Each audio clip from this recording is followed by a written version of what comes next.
आज के इस लीगल वीडियो में हम भारतीय साक्ष्य अधिनियम 1872 के अंतर्गत आने वाले धारा 8 में जो दिया गया है हेतु, तैयारी तथा आचरण दर्शित करने वाले तथ्य नामक टॉपिक का अध्ययन करेंगे। तो चलिए शुरू करते हैं। टॉपिक ये है कि हेतु, तैयारी तथा आचरण दर्शित करने वाले तथ्य। धारा 8 भारतीय साक्ष्य अधिनियम की धारा 8 निम्नलिखित तथ्यों को सुसंगत घोषित करती है। नंबर 1, विवादक तथ्य तथा सुसंगत तथ्य का हेतु दर्शाने वाले तथ्य। नंबर 2, विवादक तथ्य तथा सुसंगत तथ्य का तैयारी दर्शाने वाला तथ्य। नंबर 3, विवादक तथ्य तथा सुसंगत तथ्य का पूर्ववर्ती या उत्तरवर्ती आचरण दर्शित करने वाला तथ्य। नंबर 1 पर जो है हेतु दर्शाने वाला तथ्य, इसे देख लेते हैं। हेतु शब्द भारतीय साक्ष्य अधिनियम में परिभाषित तथा स्पष्टीकृत नहीं है। डिगमोर के अनुसार हेतु एक भावना है जिसके कारण कार्य होता है। दूसरे शब्दों में हेतु एक ऐसी प्रेरक शक्ति है जो किसी कार्य को करने के लिए किसी व्यक्ति को विवश करती है। हेतु अपने आप में अपराध नहीं है, परंतु अपराध हो जाने पर हेतु का साक्ष्य महत्वपूर्ण हो जाता है। हेतु न्यायालय को किसी व्यक्ति को किसी कृत्य से संबंध करने में सहायता पहुंचाता है। इसका उदाहरण देख लेते हैं।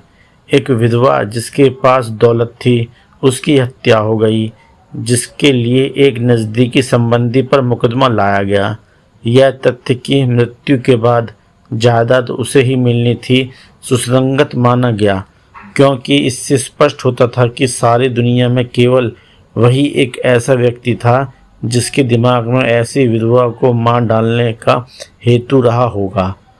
धारा 8 का दृष्टांत ए एवं बी हेतु को स्पष्ट करता है। नंबर 2 पॉइंट है तैयारी दर्शाने वाला तथ्य। भारतीय साक्ष्य अधिनियम में तैयारी शब्द परिभाषित नहीं है।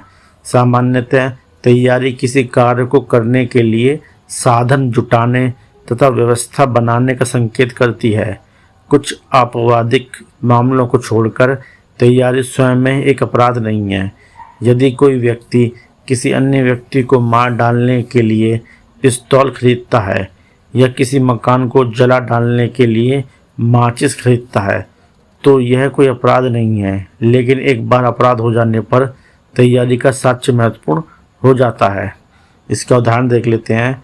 लड़ाई के पूर्व यह देखा गया कि एक व्यक्ति चाकू तेज कर रहा था और लड़ाई में चाकू का प्रयोग भी किया गया, इसलिए चाकू तेज करना अपराध के लिए तैयारी करने के नाते सुसंगत माना गया। धारा 8 का दृष्टांत सी भी तैयारी को स्पष्ट करता है। विष देकर हत्या के मामले में यह साक्ष्य सुसंगत होगा कि हत्या के कुछ दिन पूर्व एक व्यक्ति ने वैसा ही विष खरीदा था जैसा कि हत्या में प्रयुक्त हुआ था या प्रयोग में लाया गया था। अब 3 पॉइंट है आचरण दर्शाने वाले तथ्य। आचरण शब्द भारतीय साक्ष्य अधिनियम में परिभाषित नहीं है। सामान्यतः आचरण का गठन व्यक्ति के हाव भाव तथा क्रियाकलापों से गठित होता है। आचरण धारा 8 में सुसंगत है। यह पूर्ववर्ती या उत्तरवर्ती हो सकता है। हेतु एवं तैयारी पूर्ववर्ती आचरण के ही उदाहरण हैं। आचरण के पश्चात अपनी पहचान छुपाना, अपराध के पश्चात फरार हो जाना, सच्चा सच सामने न आने देना, प्रश्नों का उत्तर न देना और पूछे जाने पर मौन रहना इत्यादि पश्चातवर्ती आचरण के भी उदाहरण हैं। धारा 8 के अनुसार निम्न व्यक्तियों का आचरण सुसंगत है। नंबर 1, वाद के पक्षकार, चाहे वादी हो या प्रतिवादी। नंबर 2, वाद या कार्रवाई के पक्षकार के अभिकर्ता। नंबर 3, अभियुक्त। नंबर 4, किसी ऐसे व्यक्ति का आचरण जिसके विरुद्ध किया गया अपराध किसी कार्रवाई का विषय है, अर्थात पीड़ित व्यक्ति का आचरण।